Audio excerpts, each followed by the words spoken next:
માગી લો. તો લખન હળવેક દઈને કહે છે કે સાંજે જ્યારે ભગવાન શયન કરે છે ત્યારે ભગવાનના ચરણ ચંપીની સેવા જે તમે કરો છો એ બસ મને આપી દો. જય સિયારામ. કે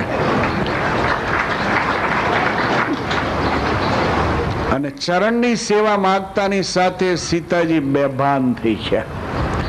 અને જેવા બેભાન થયા એવા જ કૌશલ્યાજી, દશરથજી, સુમિત્રાજી લખનને મળ્યા ધમકાવા.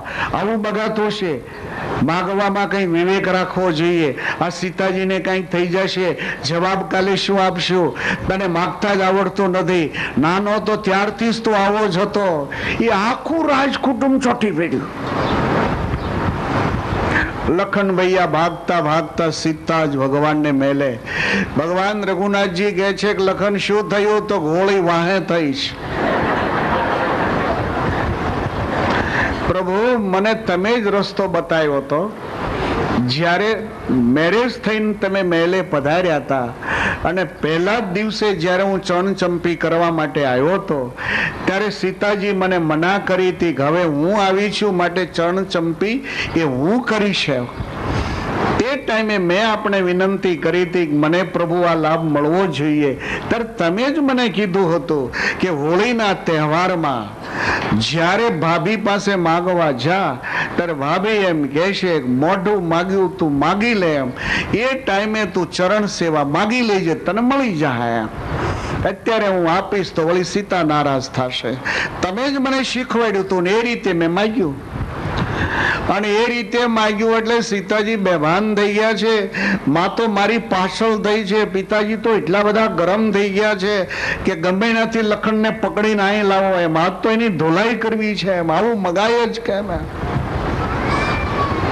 ભગવાન કહે છે કે લખન શાંત થા, હું તને એક બીજો રસ્તો બતાવું. તું ફરી ન્યા જતો. ન્યા જવાય એવું જ નથી. આખું રાજકુટુંબ મને ખોળ ખોળ કરે છે કે ગયો ક્યાં? લખન શાંત થા, તું ફરી ત્યાં જા અને સીતાજીના કાન પાસે મોઢું રાખી અને એમ કે માતાજી એક ચરણની સેવા તમારી ને એક મારી એટલે શુદ્ધિમાં આવશે. એ લખન જ્યારે ગયા છે અને સીતાજીના કાનમાં જ્યારે કીધું છે કે એક ચરણની સેવા તમારી ને એક મારી, ત્યારે સીતાજી ભાનમાં આવ્યા છે. તો ભગવાન લખનની સામે જોઈને આ યાદ કરાયું કે એક જ ચરણારવિંદ છે, એને દાબવા માટે થઈને તારે સીતાને કેટલો મોટો ઝઘડો થયો. અને આ માણસ કઈ દેવાનો નથી. હમણાં બે પગને ધોઈને વયો જવાનો છે. બીજે કરુણા નયન ચિતય જાનકી લખન થન. જાનકીની સામે જઈને ભગવાન હસ્યા પાછા. તો રામાયણ એમ કહે છે જાનકીજીને યાદ કરાવ્યું. સીતા યાદ છે જ્યારે હું મનુષ્ય શરીરે નહોતો આ લોકમાં પધાર્યો ત્યારે સ્વયં નારાયણ ક્ષીર સાગરમાં આ લખન છે શેષ અવતાર હતો. એની ઉપર હું શૈયા રૂપે શેષ ઉપર હું બિરાજમાન હતો. એ ટાઈમે સીતાજી તમે લક્ષ્મી હતા, તમે મારી પગની સેવા કરતા હતા. અને એ ટાઈમે આ રહેલો જે કેવટી કાચબા રૂપે હતો, મારા ચરણારવિંદનો સ્પર્શ કરવા માટે મહા મહેનતે આ શેષ રૂપી સર્પના શરીર ઉપર એ ચડી અને જ્યાં મારા પગ પાસે આવે તો તમે લઈને જે ઠપાટ મારો જઈને પાણી પડતો પાછો. આ રીતે તમે 7 વાર એને પાછો પાણીમાં નાખ્યો હતો. તમે મારા ચરણ સુધી આને પહોંચવા દીધો નહોતો. પરંતુ આ સીતાજી તમે ને લખન બે ઊભા છો અને હમણાં જ આ પગ ધોઈ જવાનો છે. કેવટ રામ રજાય સુપાવા પાને કઠવતા ભરી લઈ આવા. કેવટ રામ રજાય સુપાવા પાને કઠવતા ભરી લઈ આવા. કેવટ રામ રજાય સુપાવા પાને કઠવતા ભરી લઈ આવા. કેવટ રામ રજાય સુપાવા પાને કઠવતા ભરી લઈ આવાય પાને કઠવતા ભરી લઈ આવાય પાને કઠવતા ભરી લઈ આવા કેવટ રામ રજાય સુપાવા. ભગવાન હવે કેવટને એમ કે છે, કેવટ ભલે તારી ઈચ્છા હોય તો એ રીતે ચરણ મારા પખાળી લે. અને કેવટને રજા જ્યારે મળી છે ત્યારે કેવટ ખુશાલ થઈ ગયા છે, નાચતા કૂદતા ગયા છે પોતાની કુટિયામાં. આ કથા એમ કહેવા માંગે છે ભગવાન પૈસા વાળાની બાઉન્ડ્રીમાં ક્યારે પુરાયેલો હોતો જ નથી. ભગવાન કોઈ સંપ્રદાયની બાઉન્ડ્રીમાં પુરાયેલો હોતો નથી. ભગવાન કોઈ માન્યતાની દિવાલની અંદર પુરાયેલો હોતો જ નથી. ભગવાન તો દરેકને માટેનો હોય છે. ભગવાન પાસે જેટલા ભગવા કપડા વાળાનો હક છે એટલો જ હક તમારા સંસારી લોકોનો પણ હોય છે. પરમાત્માને માટે કોઈનો ઈજારો કોઈ દિવસ હોઈ શકે નહીં. પરમાત્મા પ્રેમથી જ મળે છે, પૈસાથી મળે એ તો માણસ કહેવાય છે. ભગવાન ભાવ પ્રધાન હોય છે, પરમાત્મા ભોગ પ્રધાન નથી. ભોગ પ્રધાન તો માણસ હોય છે. વ્યક્તિ જોવે છે કે આ શું લઈને આવી છે, ભગવાન તો જોવે છે કે આ કેવા ભાવથી આવ્યો છે.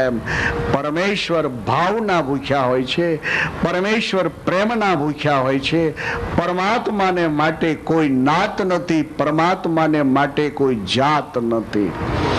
જાતિ પાતિ કુલ ધર્મ બડાઈ, ધન બલ પરિજન ગુણ ચતુરાઈ. જાતિ પાતિ કુલ ધર્મ બડાઈ, ધન બલ પરિજન ગુણ ચતુરાઈ. જાતિ પાતિ કુલ ધર્મ બડાઈ, ધન બલ પરિજન ગુણ ચતુરાઈ. જાતિ પાતિ કુલ ધર્મ બડાઈ, ધન બલ પરિજન ગુણ ચતુરાઈ. ધન બલ પરિજન ગુણ ચતુરાઈ. ધન બલ પરિજન ગુણ ચતુરાઈ. વૈશાલી વૈશાલી હું એમ સમજતો હતો કે ભગવાન તો પૈસા વાળાને જ મળી શકે, પરમાત્માની સેવા તો પૈસા વાળા જ કરી શકે, પરમાત્માને નાવમાં તો સત્તા વાળા જ બેસાડી શકે. આજ વૈશાલી મારો આખો ભ્રમ તૂટી ગયો છે. મને મહેસૂસ થયું કે ભગવાન તો દરેકનો છે, ભગવાન દરેકનો છે. वैशाली बोले केवट क्या हुआ?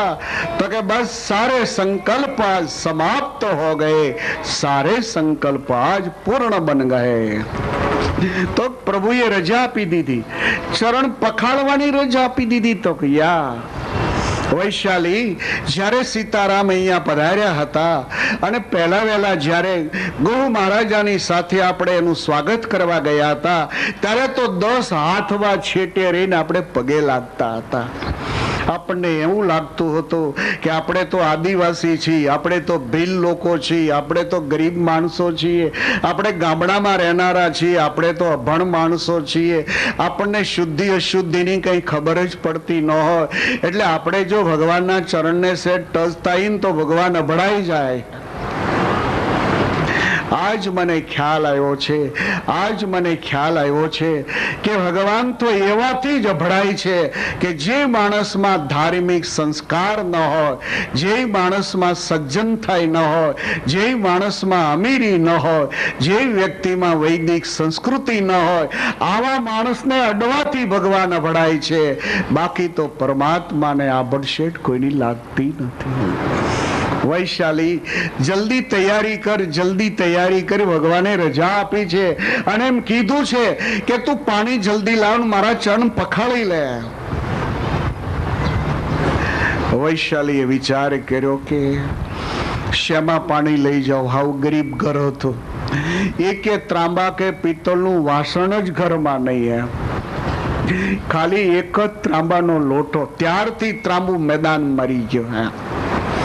આપણી સંસ્કૃતિમાં બંગલાવાળાને ઘરે પણ ભગવાનની પૂજા કરવા બેસો ને તો એની ઘરે ચાંદીના લોટા હોય, ચાંદીના ગ્લાસ હોય, બધું હોય, છતાંય બીજે ને ત્યાંથી ત્રાંબણ માગી ગયા હોય કળશો. વૈશાલીના ઘરમાં બીજા કોઈ વાસણ હતા જ નહીં, ખાલી એક ત્રાંબાનો કળશ હતો. હવે ત્રાંબાનો કળશ લીધો, હવે નીચે રાખવા માટે ડીશ તો જોઈએ ને. આ ગરીબ માણસ છે, આના ઘરમાં કોઈ ધાતુનું વાસણ જ નહોતું. પ્રાચીન કાળમાં ગરીબ માણસો જે હોય એના ઘરમાં લાકડાના વાસણો હતા. ગોસ્વામી તુલસીદાસજી પણ ચોપાઈમાં એવું લખે છે, કેવટ રામ રજાય સુપાવા, પાને કઠવતા ભરી લે આવા. કેવટ રામ રજાય સુપાવા, પાને કઠવતા ભરી લે આવા. કેવટ રામ રજાય સુપાવા, પાને કઠવતા ભરી લે આવા. કેવટ રામ રજાય સુપાવા, પાને કઠવતા ભરી લે આવા. પાને કઠવતા ભરી લે આવા. પાને કઠવતા ભરી લે આવા. પાણી કઠવતા ભરી લઈએ આવા. હજી ગોસ્વામી પાણી શબ્દ વાપરે છે આમાં. પાણી ને જલ શબ્દ તો ત્યારે જ આપશે કે જ્યારે ભગવાન રઘુનાથજીના ચરણારવિંદ ઉપર એનો અભિષેક થાય, પછી પાણી શબ્દ કાઢીને એને ગંગા જલ શબ્દ આપશે. તો પાણી કઠવતા ભગવાનને ઊભા રાખવા માટે પ્રાચીન કાળમાં એક નિયમ હતો. ગરીબ માણસો માટીના વાસણોમાં રસોઈ બનાવતા. ખીચડી બનાવવી હોય તો એ માટીનું વાસણ હોય એમાં ખીચડું બાફતા. હવે ખાવા માટેના જે વાસણો તો સુખી માણસો જે હોય એને ત્યાં ત્રાંબા પિત્તળની થાળીઓ હતી, પણ ગરીબ માણસોને ત્યાં લાકડાની કથરોટો બનાવવામાં આવતી. લાકડું હોય એને ડીશ જેવો એનો ઘાટ કરેલો હોય અને એની અંદર ગરીબ માણસો રોટલો કે જે કંઈ બનાવ્યું હોય એ મૂકીને એને ખાતા હોય છે. તો પાણી કઠવતા, કથરોટ શબ્દ સૌરાષ્ટ્રની ભાષાનો શબ્દ છે. ખબર નહીં ગોસ્વામી એક કઠવતા શબ્દ ક્યાંથી વાપર્યો. ઘણીક વાર પ્રાંતના શબ્દો જુદા હોય છે. વસ્તુ એક હોય છે પણ એને બોલાવવા માટેના શબ્દો જુદા હોય છે. તો કથરોટ શબ્દ જે છે એ અમારી સૌરાષ્ટ્રની ભાષાનો શબ્દ છે. તો અહીંયા કઠવતા શબ્દ વાપરે છે. તો પ્રાંત પ્રમાણે ભાષા જુદી હોય. હું એકવાર સૌરાષ્ટ્રની કથામાં ગયેલો, પછી પહોંચવામાં થોડુંક મોડું થઈ ગયું. એટલે રાત્રિના લગભગ 10 વાગે અમે પહોંચ્યા. 10 વાગે પહોંચ્યા એટલે ઓલા યજમાનો રાહ જોતા હતા એટલે ખુશ થઈ ગયા. બધો ઉતારો અમારો કરાયો, બધી વ્યવસ્થા કરીને પછી યજમાનો પોતપોતાને ઘરે ગયા. એક સ્વયંસેવક અમારે માટીને રોકેલો. એટલે રાત્રિના 10:30 થવા આવ્યા એટલે કહે છે હું સ્વામી હવે જાઉં, કંઈ કામ હોય તો તમે મને કયો એમ, નહીં તો સવારે વહેલો આવીશ. એટલે કીધું કંઈ વાંધો નહીં, તું ભાઈ જા. આવે પણ 1 મિનિટ અમે રસોડામાં છે જોઈ લઈએ. સવારે વહેલો ભગવાનનો થાળ કરવાનો હોય તારે આવવાનું. જો મોડું થાય તો કથાનું પાછું મોડું થાય. એટલે કંઈક રસોડામાં જરૂરત વાળી વસ્તુ બાકી નથી ને એમ જોઈ લઈએ. એટલે બધું જોયું. હવે જેની ઉપર રોટલો ચોડવવામાં આવે, શેકવામાં આવે, એને સૌરાષ્ટ્રની ભાષામાં તાવડી કહે અને અમારી ચરોતરની ભાષામાં તાવડીને કલાડું કહે. વસ્તુ એકની એક જ હતી પણ પ્રાંત જુદા પડ્યા હતા. એટલે સૌરાષ્ટ્રની ભાષામાં એ માટીની જે તાવડી હોય છે જેની ઉપર રોટલો શેકાય એને તાવડી કહેવામાં આવે. અને અમારી ચરોતરની જે ભાષા છે એ ચરોતરની ભાષામાં એને કલાડું કહેવામાં આવે. હવે અમે ઘણા વખતથી ચરોતરમાં રહેતા હતા એટલે તાવડી શબ્દ ભૂલાઈ ગયેલો. એટલે પેલા સ્વયંસેવકને કીધું કે બાકી તો બધી વસ્તુ બરાબર છે પણ એક બલાડું નથી, તું બલાડું લાવી દે. હવે કલાડું અને બલાડું આ બધું મિશ્રિત થયું એટલે ઓલો સમજો કે ન સમજો તો એમને ઉપડ્યો. એ કથા મંડપમાં ગયો એટલે યજમાનો વ્યાસપીઠ ને બધું કરતા હશે એટલે પૂછ્યું કે કેમ સ્વામીની કઈ જરૂર નથી ને? તો કે સ્વામી એવું કહેતા હતા કે બધી વસ્તુ બરાબર છે પણ એક બલાડું નથી, બલાડું લાવી દો. તે ઓલા યજમાનો કહે છે કે એલા બલાડાને શું કરવું હોય? તેમાં ડાયા હોય ને પાછા, એટલે કે લે પૂજામાં જોતું હોય સવારે વહેલું. તો બીજા કહે છે પણ અત્યારે રાતે બલાડું ક્યાંથી લાવી દેવું હોય? તો કે તમે જયારે આમંત્રણ આપવા ગયા ત્યારે પૂછવું જોઈએ ને સ્વામી તમારે શું શું જોશે એમ. આવી લખાવી લાવ્યા હોત કે બલાડું જોશે પૂજામાં તો આપણે ક્યાંકથી પકડાવી લાવો થયા, પણ અત્યારે રાતે 11 વાગે ક્યાંથી બલાડું કાઢવું એમ. એટલે આ બધો વરઘોડો એવો ઉતારે પાછો. ઓલા યજમાન મને કહે સ્વામી હવે અત્યારે રાતે બલાડું ન જડે ને ક્યાંક સવારે લાવી દી તો હાલશે ખરું એમ. એટલે હું ગૂંચવાનો કે બલાડાની વાત હું લાવ્યા આ લોકો પાછા. તો ભાઈ બલાડું તો નહીં જોતું અમારે, બલાડું તો ગરી ન જાય એટલે તો આ બધા બહાણા બંધ કર્યા, દૂધ નહીં તો પી જાય ને. તમે આ બલાડાની વાત શું લાવ્યા છો? એટલે કહે છે કે સ્વામી આ સ્વયંસેવક એમ કહે છે કે બધી વસ્તુ બરાબર છે, બલાડું નથી અત્યારે લાવી દે એટલે સવારે અમારે વહેલું ઉપયોગમાં આવે એમ. મેં કીધું ભલા મારા બલાડાની વાત નથી, કલાડાની વાત છે.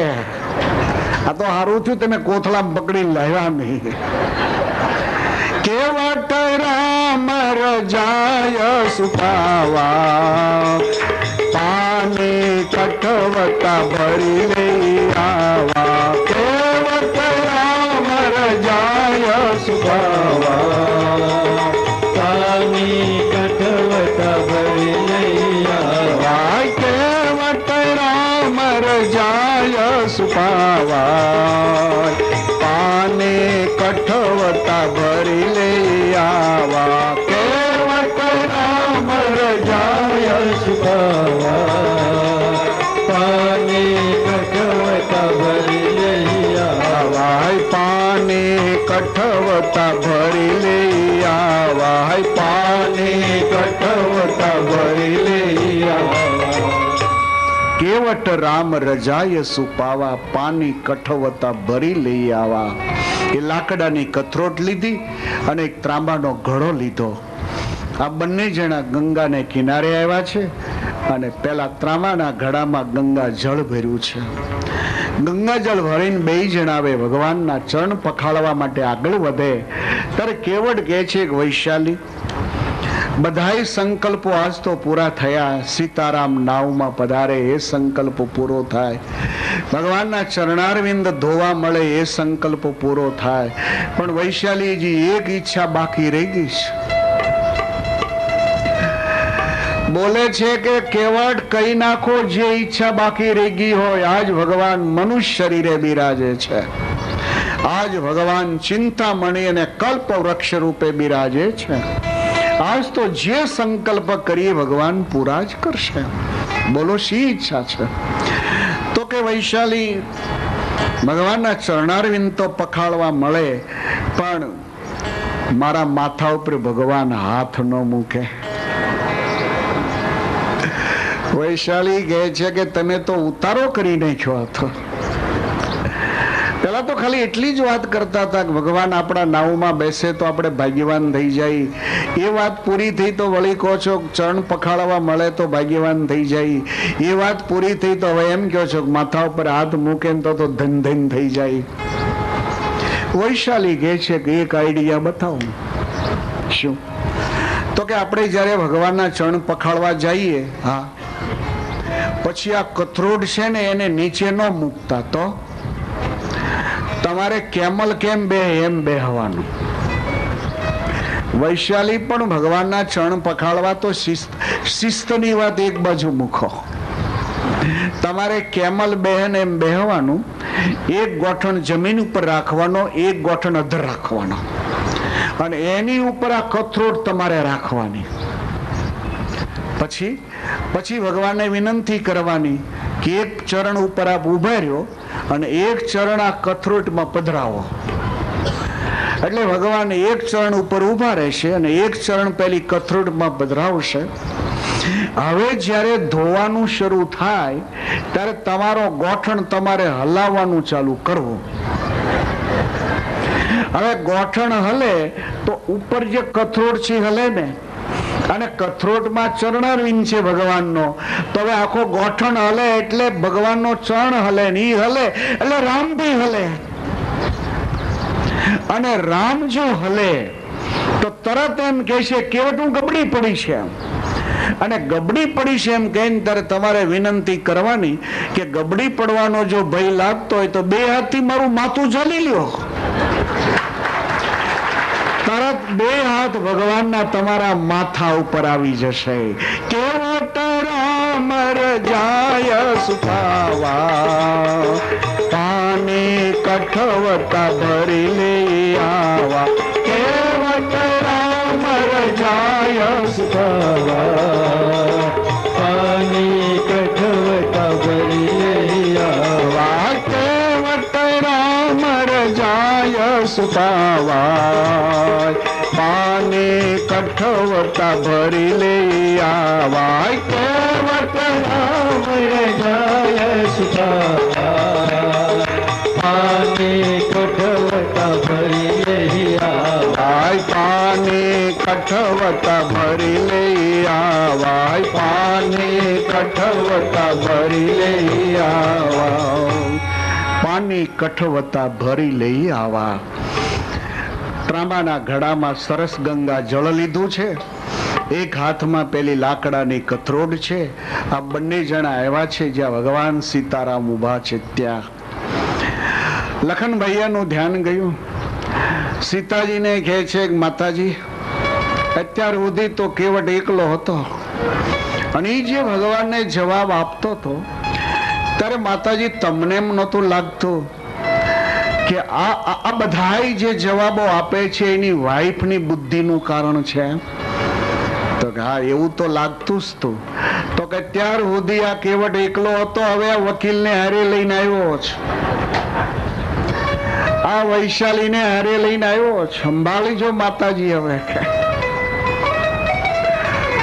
હાથમાં કથરોડ છે, ત્રાંબાનો લોટો છે, ભગવાન સીતારામ ઉભા છે.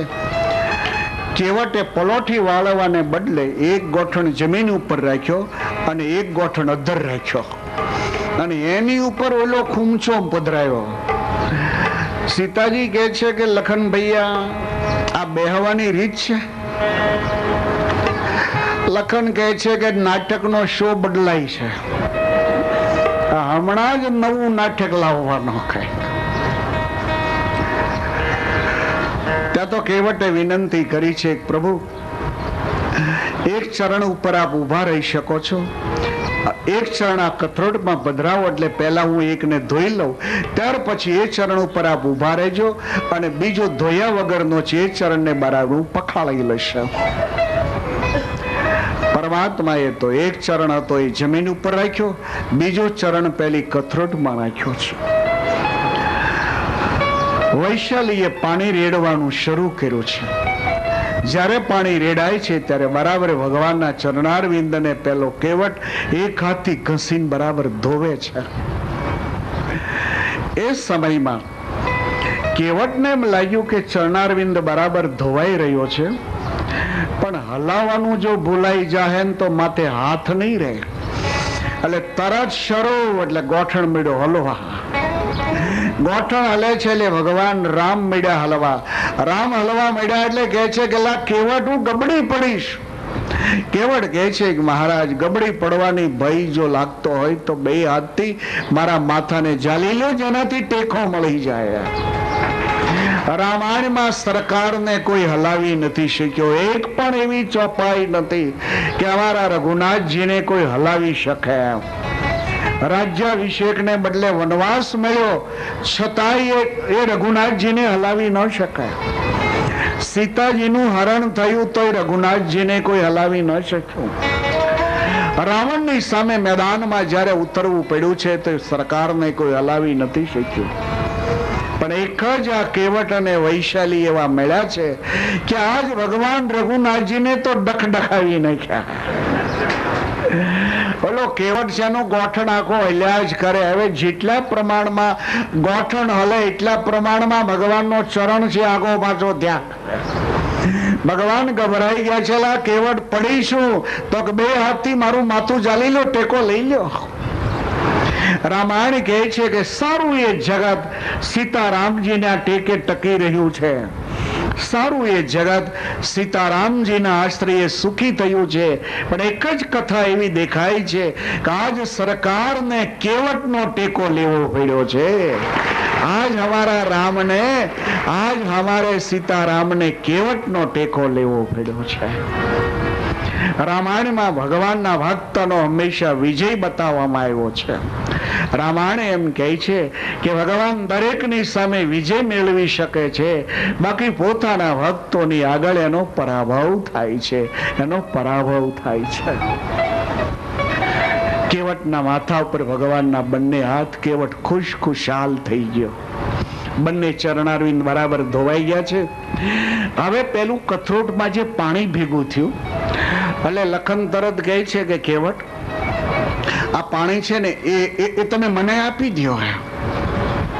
કેવટ કહે છે કે લખન ભૈયા, આ ઉજાગરો તમને આપી દેવાતું કર્યો તો. અમે બે જણા રાતના મથીએ છીએ.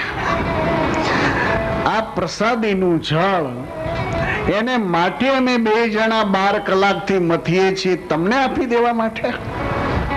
લખન ભૈયા કહે છે કેવટ, હું તમને એ કહેવા માંગુ છું કે આ પ્રસાદીનું જે જળ છે ને એ તમે લઈ અને તમારા ગામની ઉપર છાંટી દો, એટલે ગામ આખું પવિત્ર થઈ જાય.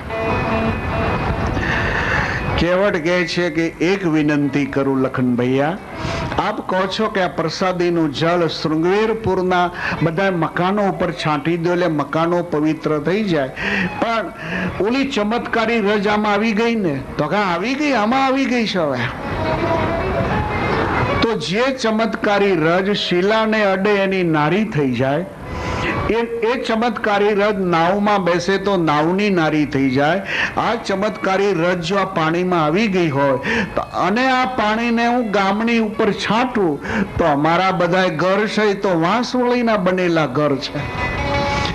જેટલા વાંસને આના છાંટા અડે એ બધા મકાન તો જતા રહે, ગામ આખામાં લેડીસો જ થઈ જાય. કે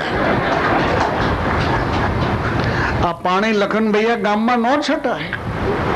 લખન સીતાજીની સામે જોવે છે. અભણ કેવું યાદ રાખે, ઓલા કાગપોતે એમ કહે છે, અભણ કેવું યાદ રાખે, ઓલા ભણેલા ભૂલી જાય, તમારા પગ જોવા જોર ધુરા. અભણ કેવું યાદ રાખે, અભણ કેવું યાદ રાખે, ઓલા ભણેલા ભૂલી જાય, તમારા પગ ધોવા દો રઘુરાય, તમારા પગ ધોવા દો રઘુરાય. આમાં બુદ્ધિ શું છે, ભણેલ શું છે, અભણ શું છે? આપણી સંસ્કૃતિમાં ભણેલો ને ગણેલો આવા બે શબ્દો વપરાય છે. તો ભણેલો એટલે સમજ્યા કે ડિગ્રી વાળો હોય, કોઈ BA થયો હોય, કોઈ CA થયેલો હોય, કોઈ MBBS થયો હોય, આ બધા ડિગ્રી વાળા જેટલા હોય એટલે ભણેલા કહેવાય. ગણેલો એટલે શું? એમ ગણિતનો વિષય લીધો એને ગણેલો કહેવાય. વાત વાતમાં ગુજરાતી ભાષામાં બોલાય છે કે ભણેલા ગણેલા માણસો આવું ખોટું કરે. ભણેલા તો સમજ્યા, ગણેલા એટલે શું? એમ ગુજરાતી ભાષા માને છે કે ગણેલાનો અર્થ થાય કોઠા હુજવાળા માણસો. ઘણા લોકો કોઠા હુજ જ કુદરતી એની એવી હોય કે એમાં ભણેલો શું કામ કરી શકે, એની સાઈડ ઓલો અભણ કાપી જતો હોય. એમ કહેવાય છે કે મહારાષ્ટ્રની અંદર 4 કોલેજિયન છોકરાઓ એન્જિનિયરમાં જ્યારે પાસ થઈને બહાર નીકળ્યા એટલે આ 4 છોકરાઓએ વિચાર્યું કે હવે ક્યાંક જો આપણને જોબ મળી જાય તો એમાં લાગી જવું. પણ આ 4 કર્મની કઠણાઈ વાળા, જ્યાં જાય ત્યાં સિલેક્ટ ન થાય. એટલે આ 4 જણા મૂંઝાણા કે હવે શું કરવું. એમ ઘરે જાય તો ઘરે ઠપકો મળે છે, ક્યાંય સિલેક્ટ થતા નથી. એમાં એને મુંબઈ સમાચારમાં એક ટેન્ડર વાંચ્યું. હવે એ પાઇપલાઇન નાખવાની હતી, તેલની પાઇપલાઇન. હવે એનું એક ટેન્ડર હતું. આ ચારેય એન્જિનિયરોએ વિચાર્યું કે આ જે પાઇપલાઇન નાખવાનું ટેન્ડર છે, આપણે જો આ પાર્ટનરશિપમાં ભરીએ તો કમસે કમ 20,000 તો આપણને નફો મળે છે. 500 થી 1000 ફૂટ આ નાખવાની છે, 1 મહિનામાં કામ પૂરું કરવાનું છે. આટલી પાઇપલાઇન જો બરાબર સક્સેસ થઈ નાખવામાં તો 20,000 રૂપિયા આપણને મળે એમ. તો આવું નાનું કામ પહેલા આપણે શરૂ કરીએ. એટલે આ ચારેય જણાએ ટેન્ડર ભર્યું. ભાગ જોગે આ ટેન્ડર પાસ થયું. હું તમને ગણેલો શું કહેવાય એ બતાવું છું. હવે ટેન્ડર પાસ થયું એટલે ચારે યુવાનો ખુશ થઈ ગયા કે આપણું ટેન્ડર પાસ થઈ ગયું. હવે જે મજૂરો હતા એનો જે મુકરદમ હતો એનો કોન્ટેક્ટ કર્યો, સાથે પ્લાન લીધો આખો. હવે જંગલમાં લાઈન નાખવાની હશે એટલે પેલા મજૂરનો જે લીડર હતો એને આખો પ્લાન બતાવ્યો કે 3 ફૂટ જમીનમાં ઊંડે લાઈન નાખવાની. 20-20 ફૂટની લાઈનો છે. હવે જ્યારે તમે 20 ફૂટની લાઈન ઉતારો ત્યારે એમાં એક સળંગ વાયર નાખતો જવાનો. તો 20 ફૂટની લાઈનમાં વાયર નાખી દો, પાછી કપલિંગ નાખો, વળી પાછી પાઇપલાઇન જે ફિટ કરો એમાં વાયર નાખીને પછી કપલિંગ અરે ફિટ કરો. જ્યાં બેન્ડ આવતું ત્યાં બેન્ડ નાખો, જ્યાં અધર લાઈન સેજ જાતી હોય ત્યાં તમે એ રીતે કરશો. આમાં ઘણા વળાંકો આવે છે, બધા વળાંકો તમને બતાવવામાં જ આવ્યા છે. પેલો મુકરદમ કહે છે કે ના બરાબર છે, તો કે પ્લાન પ્રમાણે જ તારે બરાબર કામ 1 મહિનામાં પૂરું કરી દેવાનું. તો સાહેબ કરી દઉં એમ. મજૂરીએ ખોદકામ ચાલુ કર્યું. એન્જિનિયરો તો લાઈન બતાવીને જતા રહ્યા. હવે આ લોકોએ બરાબર ખોદકામ ચાલુ કર્યું. મુકરદમ બરાબર તૈયાર, મજૂરો પાસે બરાબર વ્યવસ્થિત કામ લે તો જે કામ 15 દિવસમાં અડધું થવું જોઈએ એ 1 વીકની અંદર અડધું કામ એને પૂરું કરાવી નાખ્યું. તો 500 ફૂટ જે લાઈન નાખવાની હતી એને બદલે એને 100-150 ફૂટ લાઈન ફિટ કરી દીધી. એમ માથે માટી બી વાળી દીધી. એમ વીક થયું એટલે એન્જિનિયરોને એમ થયું ચાલો જોવા તો જાય. આ લોકોએ લાઈન બધી ખોદીને કમ્પ્લીટ કરી છે, હવે નાખવાનું ચાલુ કરતા હશે, આપણે જઈ આવીએ એમ. આ ચારે એન્જિનિયરો આવ્યા. હવે 150-200 ફૂટ લાઈન તો નખાઈ ગયેલી 1 વીકમાં. એમ એટલે એન્જિનિયરો ખુશ થઈ ગયા કે હાલે આ તો 15 દાડામાં પૂરું થઈ જાય. તો બીજો એન્જિનિયર કહે છે 15 દિવસમાં જો પૂરું થઈ જાય તો 20,000 જે આપણે નફો ગણ્યો છે એ નફો 1.5 થઈ જાય, આપણને 10 વધારે મળશે ફાયદામાં. તો પછી ત્રીજો છોકરો કહે છે કે હા, પણ એ આભારી તો મુકરદમને છે ને, એને મજૂરો પાસે કામ જ એવું લીધું કે જે કામ 15 દિવસે થવું જોઈએ 1 વીકમાં એટલું કરી નાખ્યું. એમ ત્યાં ચોથો કહે છે ભલે આપણે એને રાજી કરશું. ત્યાં ઓલા એન્જિનિયર નું ધ્યાન ગયું કે ઓ માય ગોડ,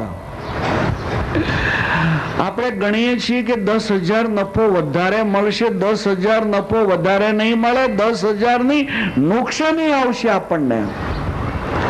પેલા ત્રણેય કહે છે કેમ? અરે કેમ શું? અને બન્યું એવું કે પેલા એ લાઈન તો ફિટ કરી પણ અંદર વાયર જે નાખવાનો તે ભૂલી ગયો.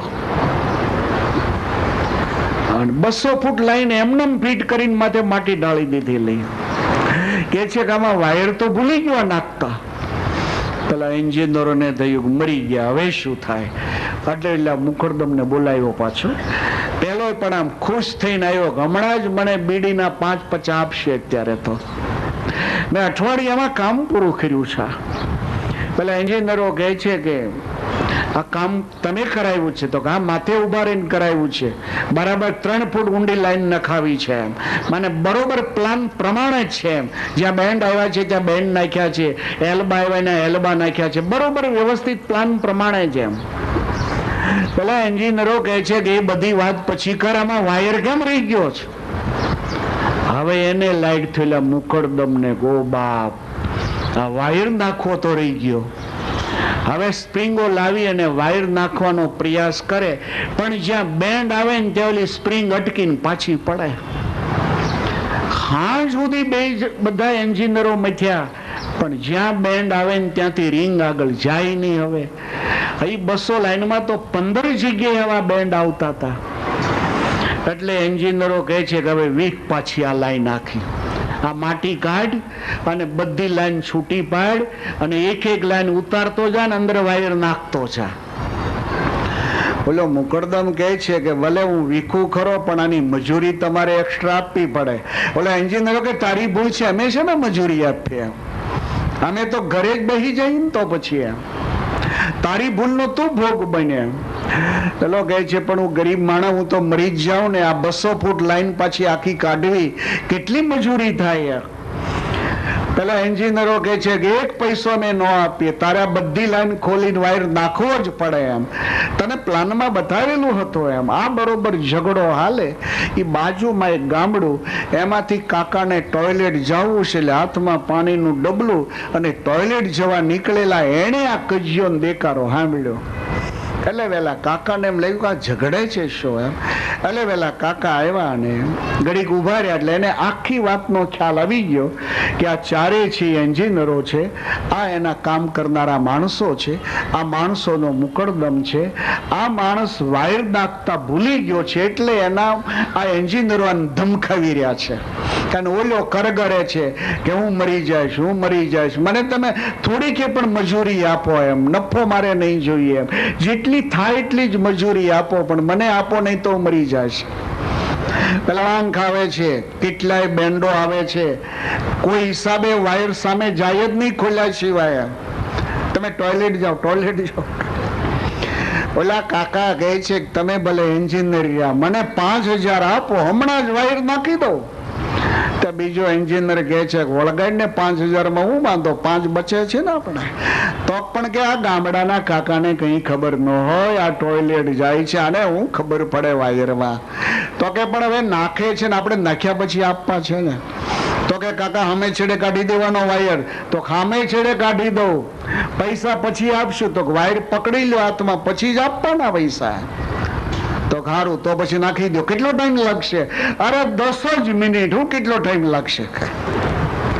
પેલા એન્જિનિયરો કે 3 ફૂટ લાઈન ઊંડી છે. અરે ભલે 6 ફૂટ ઊંડી રહી છે, પણ આ લાઈન બધી વીખવી પડે એક એક. તો 6 વીખવી પણ તમારે વાયર જ સામે જોતો છે ને. 10 મિનિટમાં વાયર નાખી દઉં, 5000 રૂપિયા મને આપવાના. તો કાપ્યા. એટલે કાકાએ પાણીનું ડબલું મૂક્યું હેઠે. હવે આ ઝઘડો ચાલતો હતો, ત્યારે બાજુમાં આ જંગલ જ હતું, એટલે ઝાડવાની ઘટા નીચે એક નોળિયાનું મોટું દર હતું. એમાં નોળિયા આવતા હતા ને જાતા હતા, એ કાકાનું બરાબર ધ્યાન. એટલે કાકા ડબલું મૂકીને સીધા ઓલા ઝાડના ઢોવા નીચે ઘૂસ્યા. બાજુમાં નોળિયા હતા, દોડી દોડીને દરમાં મીડ્યા ગરવા. એમાં એક મોટો જે નોળિયો હતો એ ગરવાઈ ગયો ને ત્યાં કાકાએ જાલી ફેડ્યો. એ જાલીને આવ્યા ઓલા એન્જિનિયરોની પાસે. ઓલા એન્જિનિયરો કે હવે આ નોળિયા પકડે, આને હું વાયર નાખતા આવડે કે. ઓલા મુકરદમ કે તારું કામ ચાલુ કર. ઓલા કાકા કે હવે નહીં, 5000 નો સોદો થયો છે. પણ કે કાકા વાયર તો હમણાં નાખી દઉં, જાઓ 2 જણા સામે છેડે બેહો. પણ કાકા વાયર તો નાખો તો તમે સામે તો બેહો છેડો પકડવા. ઓલા એન્જિનિયરો કે આને આટાઈ નથી લાગતા. વળી કહે છે કઈ નહીં, જઈએ. એટલે 2 જણા સામે છેડે બેઠા. કાકા જે પેલી મોટી ડાયામીટર વાળી લાઈન, 1 ફૂટની ડાયામીટર વાળી જે લાઈન હતી, એના છેડે ઉપર બેઠા. અને પેલો પાતળો વાયર હતો નોળિયાને પૂછડે બાંધી દીધો. પૂછડે બાંધી નોળિયો જે પાઇપલાઈનમાં મૂક્યો, એ જે ભાગ્યો ને તે 2 મિનિટમાં સામે છેડે નીકળી ગયો. કાકા કહે છે લાવો 5000 રૂપિયા. કેવટ રામ રજાય સુપાવા, પાણી કઠવતા ભરી લઈ આવા. કેવટ રામ રજાય સુપાવા, પાણી કઠવતા ભરી લઈ આવા. કેવટ રામ રજાય સુપાવા, પાણી કઠવતા ભરી લઈ આવા. કેવટ રામ રજાય સુપાવા, પાણી કઠવતા ભરી લઈ આવા. પાણી કઠવતા ભરી લઈ આવા. પાણી કઠવતા ભરી લઈ આવા. ભગવાન ભણેલાને જ મળે છે, આ વાતમાં કોઈ દમ નથી. ભગવાન તો દરેકને મળે છે. ભણેલાને ગણેલાનો અર્થ એ થાય જેને કુઠા સૂઝ હોય. 4 બોમ્બેથી એન્જિનિયરો આવેલા ગુજરાતમાં ઇન્ટરવ્યુ આપવા. હવે એને બોમ્બે પાછું જવું તો અમદાવાદ સ્ટેશનમાં આવ્યા એટલે 4 મિત્રોએ ટિકિટ લઈ અને એને ગુજરાત એક્સપ્રેસ પકડ્યો. એ 4 જણા કોચમાં બેઠા. એમાં ગામડાના એક કાકા આવ્યા. કોઠા હુજ તમે જોવો એમ પરમાત્મા કેવી બુદ્ધિઓ આપે છે. હવે એ 4 એન્જિનિયરો કોચમાં બેઠા. ગામડાના કાકા એને પણ બોમ્બે છોકરા હીરાનું કામ કરતા છે એટલે એને જવું છે મળવા એટલે એ બેઠા. ટ્રેન ચાલુ થઈ તે દિવસે એવો કંઈક વાર હશે એટલે બિલકુલ ગીર્દી ઓછી, આખો કોચ ખાલી હતો. એટલે પેલા 4 છોકરાઓમાંથી એક છોકરે પેલા કાકાને પૂછ્યું, કાકા ક્યાં જવું છે? તો બોમ્બે.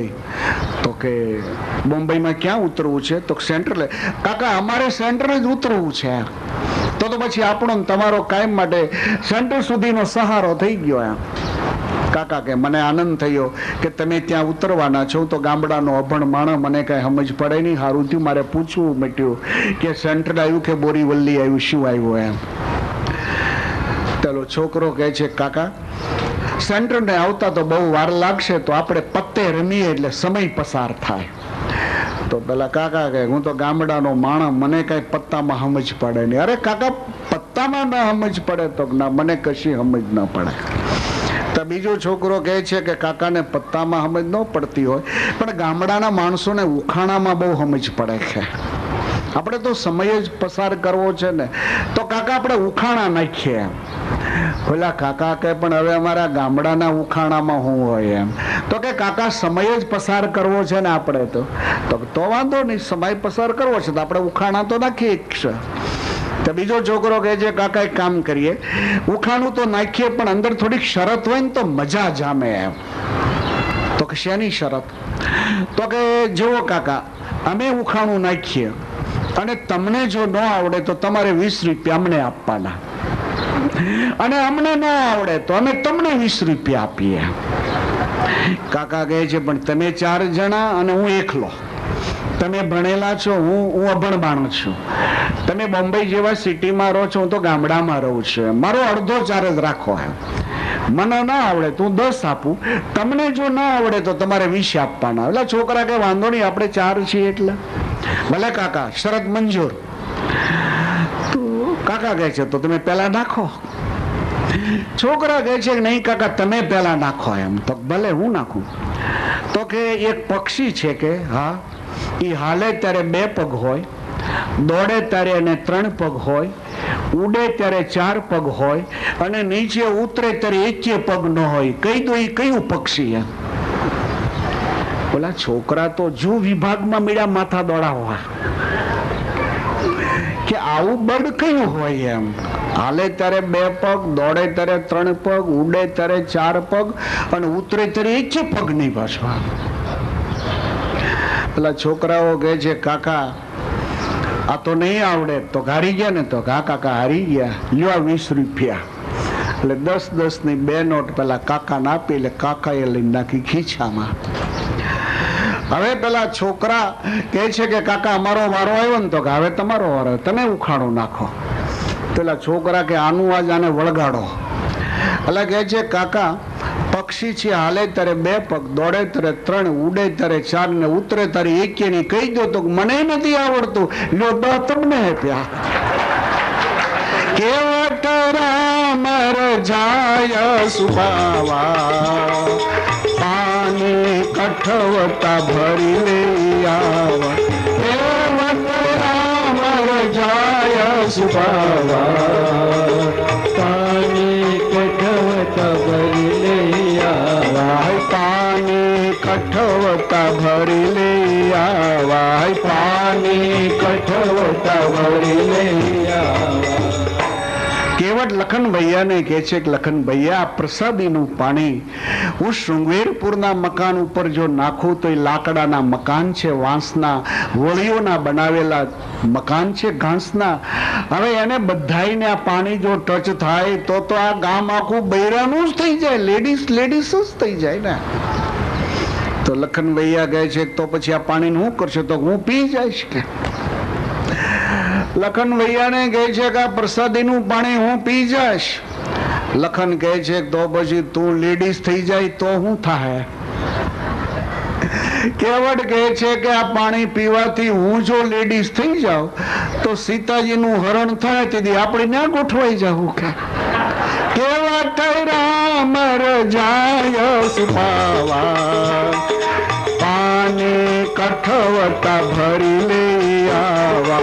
કેવટ રામ રજાય સુપાવા પાણી કઠવટા ભરી લઈ આવા. કેવટ રામ રજાય સુપાવા પાણી કઠવટા ભરી લઈ આવા. કેવટ રામ રજાય સુભાવા પાણી કઠવટા ભરી લઈ આવા. પાણી કઠવટા ભરી લઈ આવા. પાણી કઠવટા ભરી લઈ આવા.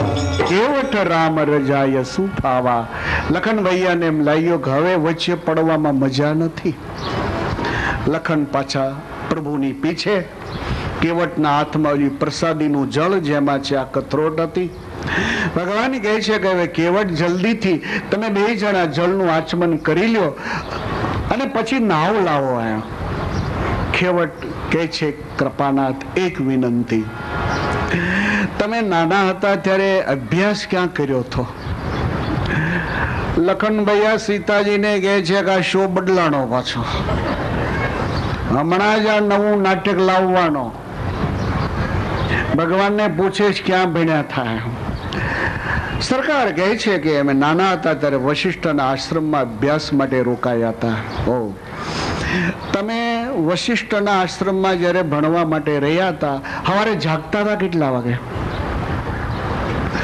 કેવટ વહેલા 4 વાગે ગુરુજી જગાડતા હતા અમને. હા, પછી જાગ્યા પછી સ્નાન કરી અને પછી હું કરતા, પછી સંધ્યા વંદનનું કર્મ કરતા. અમે તો સંધ્યા વંદન જ્યારે તમે કરતા ત્યારે સ્વસ્તિ મંત્રનો પાઠ કરતા. હા, મને આવડતો ભરતને. અમે તો બધા હારે વિદ્યાર્થીઓ એકી સાથે પાઠ બોલતા. પ્રભુ તો તમને સ્વસ્તિ વાચનના મંત્રો આવડે જ? તો કે આવડે જ ને, કેમ ન આવડે? તો કૃપાનાથ એક વિનંતી છે, તમે આ ગંગા કિનારે પધારો, હું ગંગાજીના જળમાં ઉભો રહું, વૈશાલી આ પાત્ર જાલી રાખશે, આ પ્રસાદીનું જળ છે એ લઈ અને મારા પિતરીઓને તર્પણ કરીશ, તમે સ્વસ્તિ વાચનનો પાઠ કરો. લખનભૈયા કહે છે માતાજી આ વગર દક્ષિણાનું ગોળ પદું કરવાનો વારો આવ્યો. કેવટ રામ રજાય સુભાવા પાણી કઠવટા ભરી લઈ આવા. કેવટ રામ રજાય સુભાવા પાણી કઠવટા ભરી લઈ આવા. કેવટ રામ રજાય સુભાવા પાણી કઠવટા ભરી લઈ આવા. કેવટ રામ રજાય સુભાવા પાણી કઠવટા ભરી લઈ આવા. પાણી કઠવટા ભરી લઈ આવા. પાણી કઠવટા ભરી લઈ આવા. પાણી કઠવટા ભરી લઈ આવા.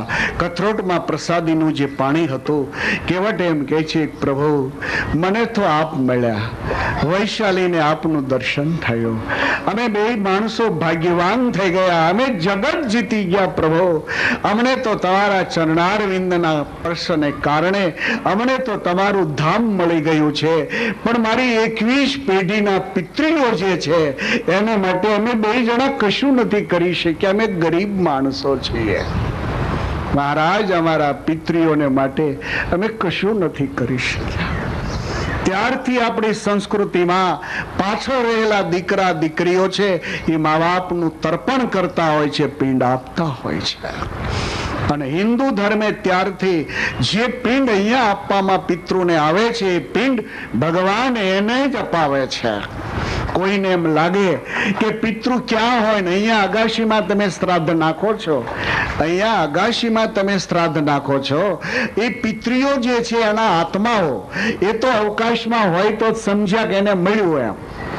પણ કદાચ એ આત્માઓ કોઈ કર્માનુસાર કોઈને ઘરે બાળક રૂપે જન્મ્યા હોય, કદાચ કોઈ એનિમલ શરીરમાં જન્મ્યા હોય, ખબર નથી કોના કર્મ કેવા હોય છે, તો એ રહેલા પિતૃઓના આત્માઓ એ ક્યાંય જો જન્મી ચૂક્યા હોય તો અહીંયા તમે ટેરેસમાં જઈને કાગવાસ કરીને તમે અહીંયા જે શ્રાદ્ધ નાખો છો એ પિતૃઓને મળે કેમ?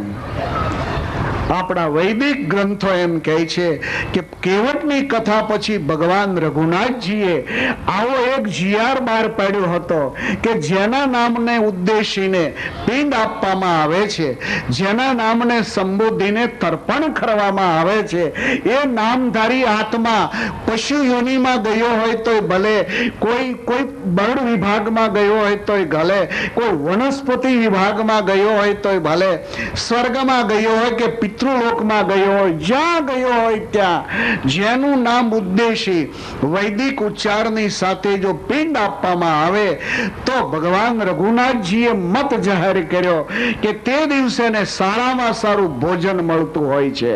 જો એનિમલ શરીરમાં હોય તો તે દિવસે ને કોઈ પણ એવા યોગ પ્રાપ્ત થાય કે જેનાથી એને સારામાં સારો ચારો મળે. પક્ષી શરીરમાં જો હોય તો તે દિવસે ને સારામાં સારું કોઈ ફળ છે કે કોઈ ચણ છે ખાવા મળે. ફિશ વિભાગમાં હોય તો એનો ખોરાક તેને તે દિવસે મળે. બાકી અહીંયા જે પિંડ અપાય છે એ પિંડ પિતૃઓને મળે છે.